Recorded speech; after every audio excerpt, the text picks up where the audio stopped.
Signing the contract is the easy part because the moment I sign in November, January is preseason. You got to earn the respect. You have to earn all the players' respect on the field, off the field, and coming in as a young guy, nothing's given to you. It's definitely something I'm not proud about to go around and have under my name. But again, I think everything serves a purpose. I think it made me stronger, and I think that game is the game I learned the most. 40,000 fans there, and they're jeering us. If that's your dream, you got to find a way. A, how can I do this? And B, what's going to get me there? When you find those two, it's pretty simple to really go after it.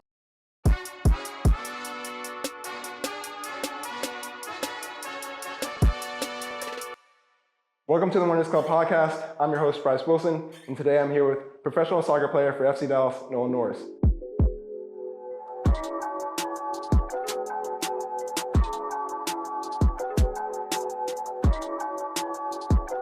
Nolan, thanks for being here. How's it going?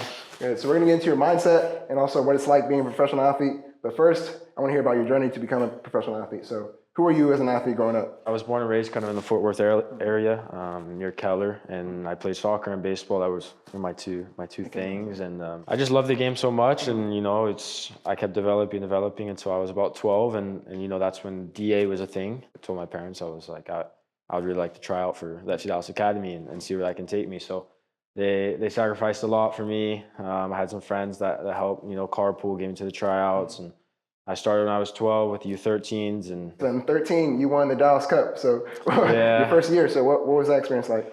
No, it was cool. It was cool. We had a really good coach, Peter Lucen. He's our assistant with the first team now. And it was obviously my first, you would say, big tournament and really good opportunity. And just the group of guys I was with, there are a lot of good players in there. And it was definitely a good memory. So. And the next year, you won the Bayern Cup in Germany.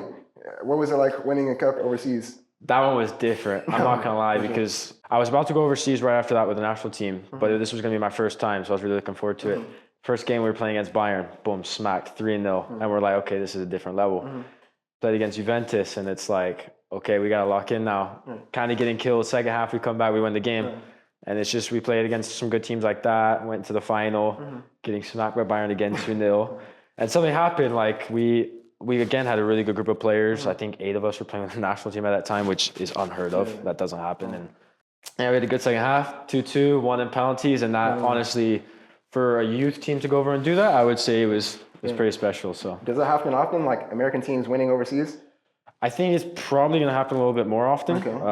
When we did it, it wasn't that long ago, but I wouldn't say it happened too often, but that was pretty special for sure. And while you're in the academy, you said you're doing homeschool. What's like the reality of doing the academy, and then you also have to do homeschool? Like you have to make that sacrifice. So what was that like? I was raised well. My parents always said education is the biggest thing. Soccer comes second, and I've always thought that. Same reason why I'm pursuing a degree right now.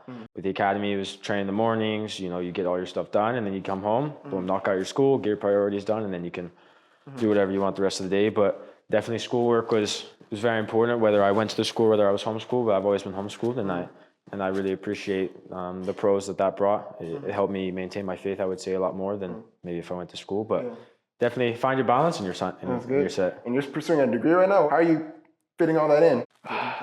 Some weeks it's easy, some weeks it's tough. I'm not gonna lie. I mean, I was in Chile all this October, national team tournament, and we had weeks of school, and it was really hard, but again, you just got to be committed. You got to persevere through it, but the goal is always to get a degree, so we'll make it happen. No, it's not. Gotta find a way to make it happen. Exactly. Right? And then getting into North Texas SC, I think we talked about it, but did you play with North Texas SC initially at the beginning, or not until you signed with the first team? I went to their preseason last year, so February of 2022, as an academy player, and obviously you're not going to get signed unless you prove yourself. And so my biggest thing was, okay, I can make the jump into the preseason, see if I can stay for the season, and start pushing for games.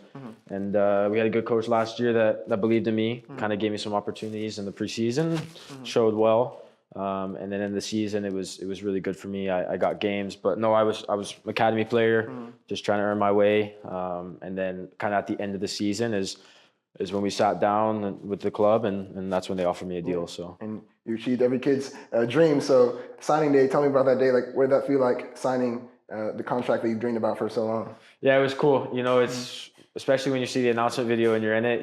You've seen a lot of the guys that you've looked up to, especially former homegrowns. And as an academy kid, you want to be there. And just being in the club for quite a while, and The sacrifices my family made for me it was definitely a dream come true personally, and also me.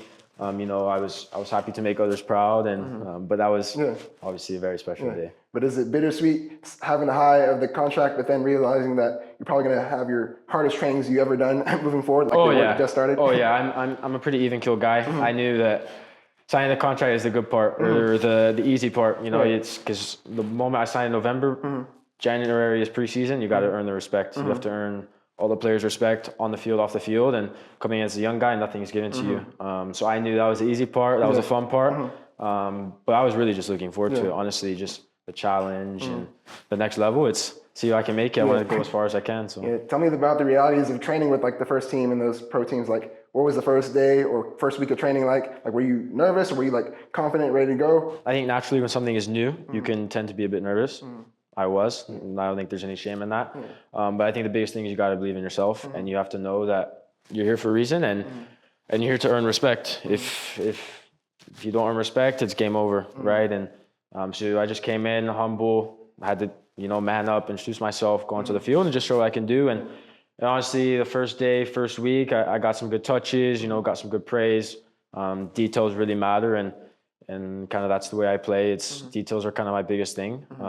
And so, once I earn the respect, and you get confidence, and you just grow. Yeah. How was it playing games with North Texas SC? Like, how was that experience? It's a good step for sure. It's a good step. Definitely good confidence. For me, I think it's a different environment. I mean, I'm a younger guy, but when you're with the first team Monday through Friday, and then the squad's on the Saturday, when you come down on the Sunday, you come down, you got to be a leader, and it really made me grow up because 12 months ago, I was the academy kid in North Texas. I was the young one. And within 12 months, you're supposed to be the leader. And I really thought it was good for me. I think it also enhanced my performance because you set higher expectations for yourself, and also others have higher expectations for you. But I think it's a good step. How are you as a leader, like on that team? What are some ways that you lead? Definitely by example. I'm a bit more of a quiet guy off the field. On the field, I have no problems going after people, but definitely by example. On the training pitch or just off it, I just like to be somebody that people can look at and maybe follow. But I can do a little bit of both. It just kind of depends on who I'm around and how people feed off me. I think everybody's different. So. I know that for a lot of people, once you step on the field, you're a completely different animal. You start yelling I feel like you've never yelled in general outside of off the field, but then on the field, you're just a different animal. Yeah. I mean, I wouldn't even say I'm the biggest kind of yeller or screamer. Definitely have it in me, but it's just different. I mean, when you're on the pitch, you're competing, but it's also you love the game and you want to win, and you do whatever it takes to win. So if your teammates are doing well, you're pushing them forward. If they're not, come on, let's go, carry them on. But definitely, I step over the white line. I'm a different guy. That's right. That's how it is. Exactly. I know it's getting good, but before that, here's a word from our sponsors. Improving your mindset is one way to get an edge on your competition, but another major way is improving your nutrition. Some eating patterns and foods can cause you to feel drained, lose muscle mass, and even increase your risk of injury, while eating other foods can give you more energy, help you recover faster, and prevent injury. But it seems like there's a new fad popping up every week. So how are you supposed to know what you're supposed to eat? Well, you don't have to, because there's sport dietitians who will give you personalized guidance on what's best for you and your performance goals. And a sport dietitian that I personally recommend is Anna Phobel. Anna is a local nutritionist in the Dallas, Texas area who's worked as the lead nutritionist for Division I athletics programs at the University of Florida in Louisville. Start working with Anna Phobel today. The link to her website will be in the description, and tell her I sent you. A couple months after your pro contract, you made your official debut with the first team. So just tell me how that game went. How was that experience, man?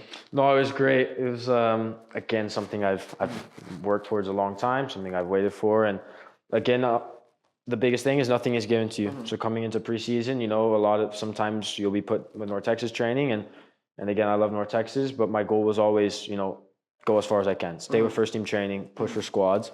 And I did that at the start of the months. And then eventually I was like, okay, maybe I got to keep pushing to get a debut.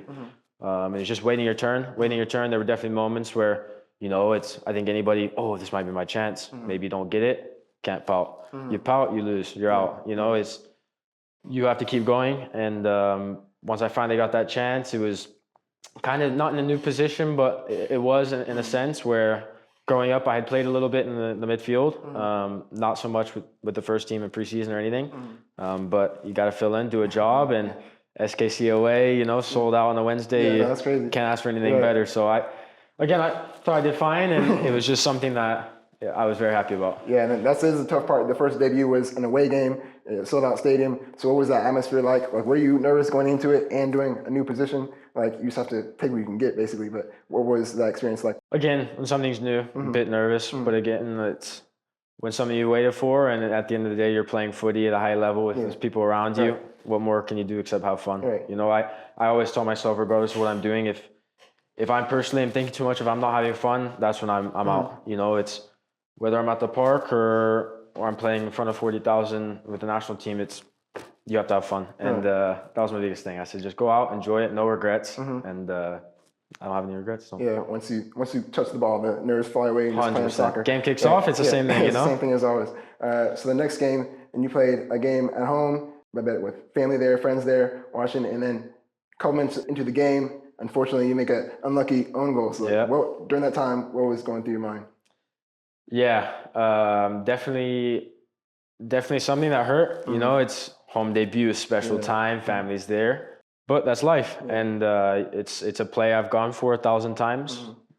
Clear the ball out, flicks off the wrong way, goes in the goal, can't pout. It was definitely disappointing. 9 minutes into your home debut, how can you not? But I lean on my faith. I believe in myself as well, and I just know everything has a purpose. And 10 minutes into the game, if you mentally go out of it, you're done. And but that's why I told myself. I said, "There's 80 minutes left in the game, and now it's time to step up." So after that play, obviously it's a little bit in your head. You can kind of start looking around. Made a bad pass after, but eventually I was okay. Let's lock in, move in the pass. We think about it after. But I think it was a good learning curve. It's definitely something I'm not proud about to go around and have under my name. But again, I think everything serves a purpose. I think it made me stronger. And I think that game is the game I learned the most, where it's something doesn't go your way in a bad way. Again, I wouldn't say it's like I had a shocker, missed the ball and it goes in the goal. It's a bit misfortunate, but definitely something I learned from. And honestly, it made me grow in the game. And after that, it's even a new position, you just got to keep fighting. And you played well the rest of the game. So do you have like a practice of like something you tell yourself to get rid of and push the failures behind you and move forward and with a clear head? Like, do you have something that you do in that moment? I was told something when I was younger. I can't remember by who. I mean, probably it was my parents, but I can't remember. It was win the next play in life and on the field. Win the next play, and that was my biggest thing in anything. In life, something happens, you got to win the next thing, and on the field, that's what film analysis is for, right? After the game, you go through it, dissect it, but in the game, you can't think. Yeah. I really believe that if you're a footballer, if you're thinking, you've lost. Like. Everything is a bit slower, and the footballer's best when it's natural. So I just tell myself, win the next play, move on, happens, and I've moved on from it. Moved on from it. The days leading after that, for every athlete knows that hours after the game, you're replaying the game over and over in your head. So the days leading after that, the weeks, did it bring down your confidence at all, or how'd you get over that? I think I tried to look. My teammates were really good about it. Definitely the staff as well, because. Again, I think that play, obviously, as frustrating as it is, it's no excuses or anything. It's a bit more misfortune than maybe a mistake, you would say. And again, I'm a humble guy. If I make a mistake, I'm the first one. But they were really good with me in terms of like, hey, it happens. Like, new position, your second game ever, and with the first team, you play well, you keep going, and that was the biggest thing. Just keep going. Obviously, next 48 hours, you think about it. That's not how you want it to go. It's not how you want it to go. But that's life. I think everything happens for a reason. I believe in.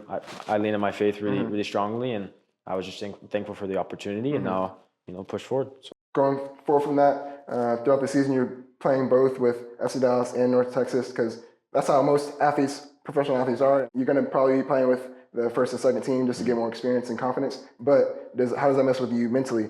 I definitely make the most out of it. You have to make the most out of it. And again, I think the biggest thing for football is playing games.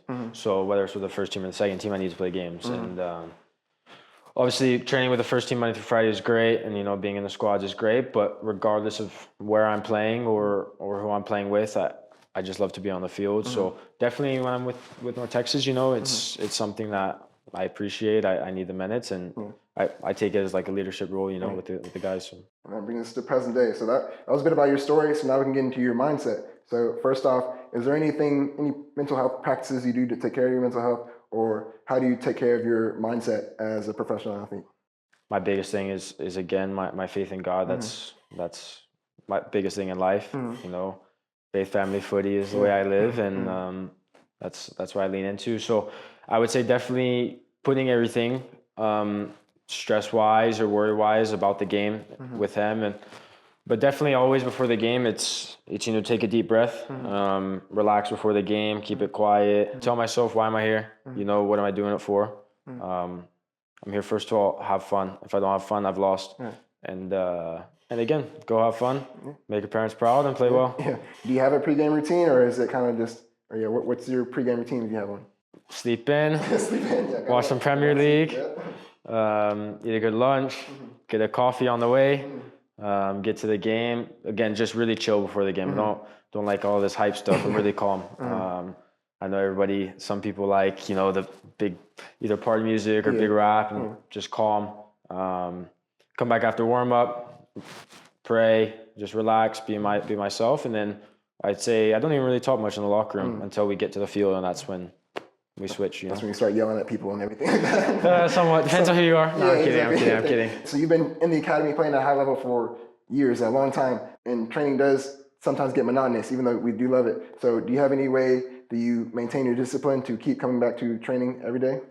Yeah, just a constant drive to get better. I especially like in the spot where I am, I have to keep pushing because I want a lot more. There are a lot of things to be done, and honestly, footy is my life, man. I love it so much in terms of playing, watching. I don't even really watch TV shows, to be honest. I'll go home, if I turn anything on, it's footy on the TV or somebody talking about it. Like, footy is what I love to do. It's who I am, and so I think that's just a drive to constantly be better, win the next spot, and because again, success is what drives me forward, and that's what I want to attain. So all the blessings I'm given with the Lord, it's something that I just keep pushing towards. And there's another motivating factor, your family, and specifically your siblings, because I'm a FC Dallas youth coach, and I coached your brothers, Nash, Nixon, and Noble. Yep. And then I know you have 2 other sisters. So is that a motivating factor to lead the way for them and kind of inspire them to be in the position you're in?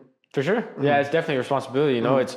It's good. Those are my people. Those are my best friends, and it's when they play, it's an absolute honor for me to be a good example for them. So definitely when they look up to me, it's motivation when I play. Show them how to do it, and but yeah, it's pretty cool. I know they're proud of me, and then I'm proud of them. We're a tight knit family, and that's my everything. Yeah. So You seem like a good brother, but I have to ask a tough question. Oh boy. So from me just being a coach or just being in sports, I see that when siblings all play sports, usually the younger siblings eventually surpass the older siblings. So would you be okay with that if one of your siblings, or if all your siblings surpass you? Would you be okay with that? 100%. 100%. This guy's a humble Go guy. ahead. Yeah, if they all pass me, I'd be happy, man. Wow, that's good. That's a good brother right there. You guys started the All In Academy. Yep. Called All In because all your names start with N. Exactly. I like the name. Yeah. So what gave you the idea to do that, and how did you even have time to do that? So I love coaching, honestly. I love dealing with kids. I love the game, and that's definitely something I want to do after my career. So when I was 15, coming out of COVID, I was like, oh, what can I do? We had spare time. 15, start making some money. Right. I was like, oh, what can I do? Also, be around my siblings. So I was like, oh, I can start coaching. So I started in the summer of 2020 with my brother and one of his friends. And we just trained for a couple of weeks. Boom, grew into 3. Boom, grew into 6.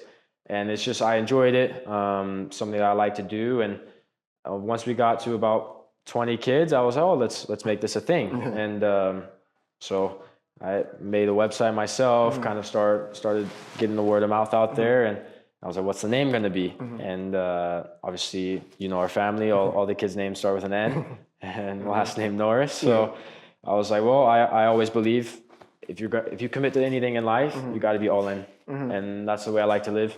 So I was like, oh, the name fits. And we started that, and I've been doing it since 2020. My sister takes the young ones. I've had Will Baker, who's in the academy. He's worked with me. Siki from the first team as well. Works with me, and it's something I like to do a lot. Really, it's just I would say it's also a good opportunity to be a good example for the kids. Yeah, You know, I look at them as well, and I tell them I'm not just your coach. I'm an older friend, an older brother, and somebody that I like to guide them towards and help them. But I enjoy it. Yeah, and do you keep that in mind, like when you're playing, thinking about you're actually training these kids that you're impacting, they're looking up to you? Do you keep that in mind too? Yeah, for sure. Especially because a lot of them come watch me play. Yeah. And a lot of them I see on the weekends. They'll play with my siblings as well. And again, it's just somebody that they can look up to, and I really enjoy it. I know your parents as well. Hi, Mr. and Mrs. Norris. But so, what's the importance of family and having that support behind you? My everything. My everything. Wouldn't be anywhere near I am without them. They sacrificed a lot. They supported me in everything. I can't explain how much they mean to me. My parents especially, and then the siblings. You know, it's just invaluable. It's priceless, and I'm just blessed from the Lord to have a good family. Just all the little details, everything they do, I'm very appreciative. Social media. So I see that on your social media, you don't post too much, and then even on your posts, you kind of limit the comments and stuff like that. So is that on purpose, intentional? No, I'm not a big social media guy. I never really have been. You know, whenever you play professional sports, you'll get some good pictures and stuff like that. And I was like, oh, I might as well do it. But no, it's never something I've wanted to get out of hand. And also, I would say there are definitely pros to it, but there are definitely cons. And that's something that I just manage, keep it simple, and I'm a lot more just an introverted guy. Chill guy, I don't need it. And then playing with FC Dallas, you play with some great players, including players on the U.S. men's national team, like Paul Arriola and Jesus Ferreira, like some of the best players in our country. So, like, what have you learned from playing with them or even the other players on the team? Just details again. Every little thing is important. You know, obviously it's cliche with the foot you pass to, the way you turn, timing, everything. It's really detailed. Those guys have been really good to me. I've known Jesus for a little bit because I play with his brother and top player.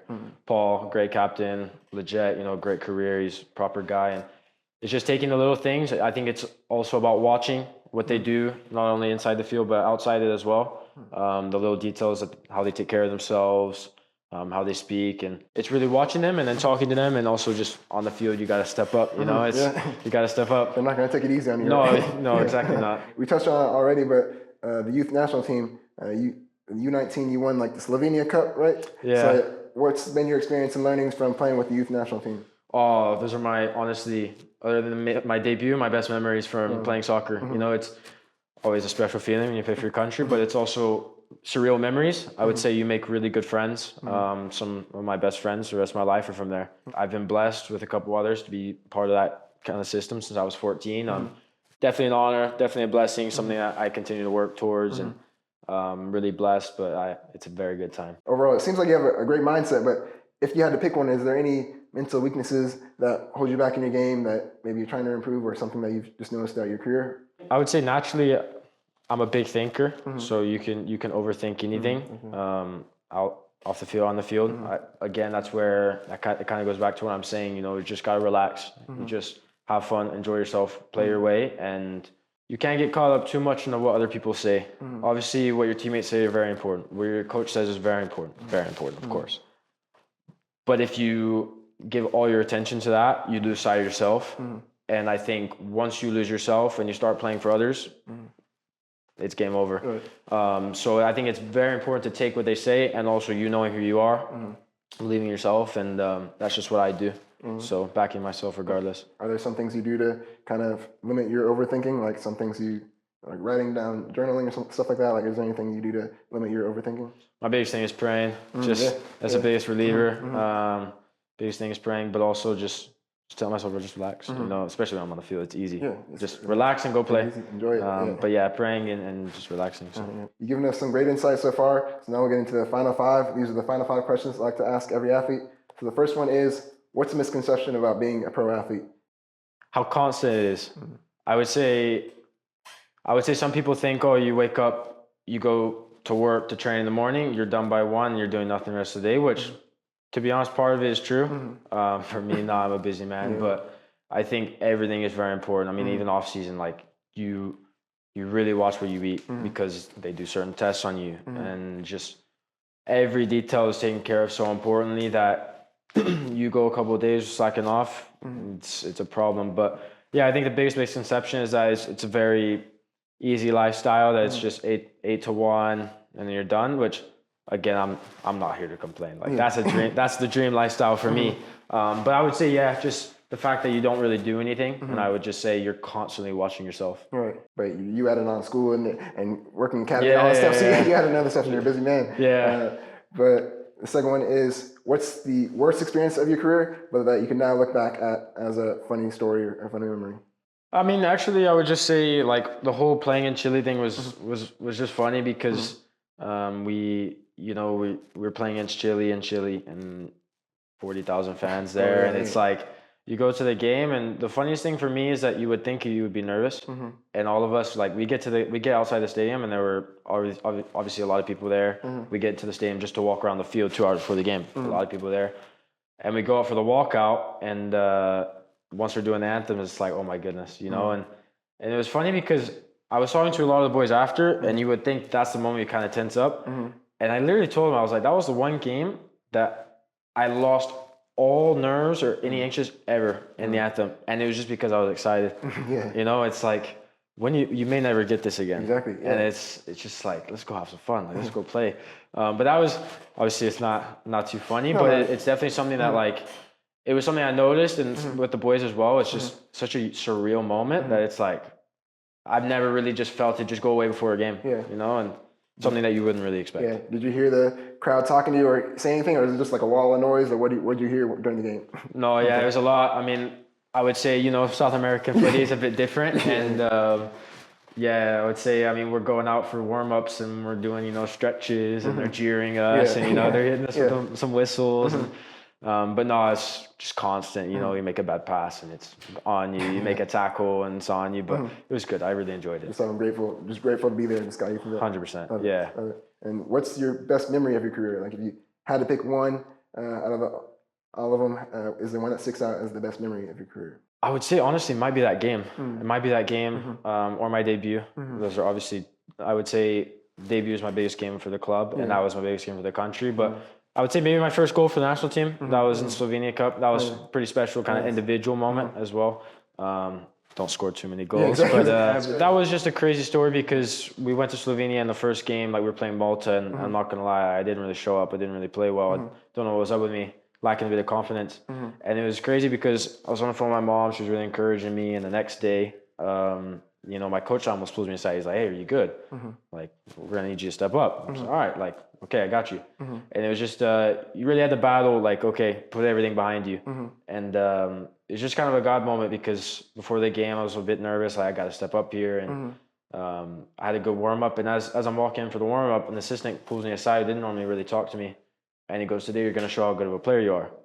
9 minutes in, I score a goal, and it's like it's pretty special. So might be a God thing, might be just a coach thing. And it's something special for sure. But that was probably the best moment. Yeah. Okay, love it. And then any advice to younger athletes? You work with younger athletes, and I'm sure there are going to be younger athletes watching this. So if you have any advice to athletes that want to be in the position you're in? I think if you love it, you go after it. If you love it, you go after it. It takes commitment. It takes perseverance. There are going to be highs. There are going to be lows. But I think day in, day out, when you're enjoying it, time flies. I just think, again, you got to be all in. And if you don't want it, so be it. But if that's your dream, you got to find a way, A, how can I do this? And B, what's going to get me there? And I think when you find those two, it's pretty simple to really go after it. I think if you don't know what you're working towards and how you're going to get there, I think you're kind of working kind of without a purpose. So yeah, that's my biggest thing. Great advice. And last question, how do you define the word winner? So not other people's definition, whether you actually won the game or lost the game in a result, but after that game, how do you tell yourself you won either way? Driven by success. Driven by success. I think a winner, obviously you have to win to be a winner. That goes without saying, but I think it means much more. If you're not driven by success, if everything doesn't matter to you, every detail that was good or bad, you have to reflect on it. But I like the word winner a lot because I think it means so much more than the result at the end of a game, which obviously it's a results business. You have to win, but that's why I believe you have to be driven by success.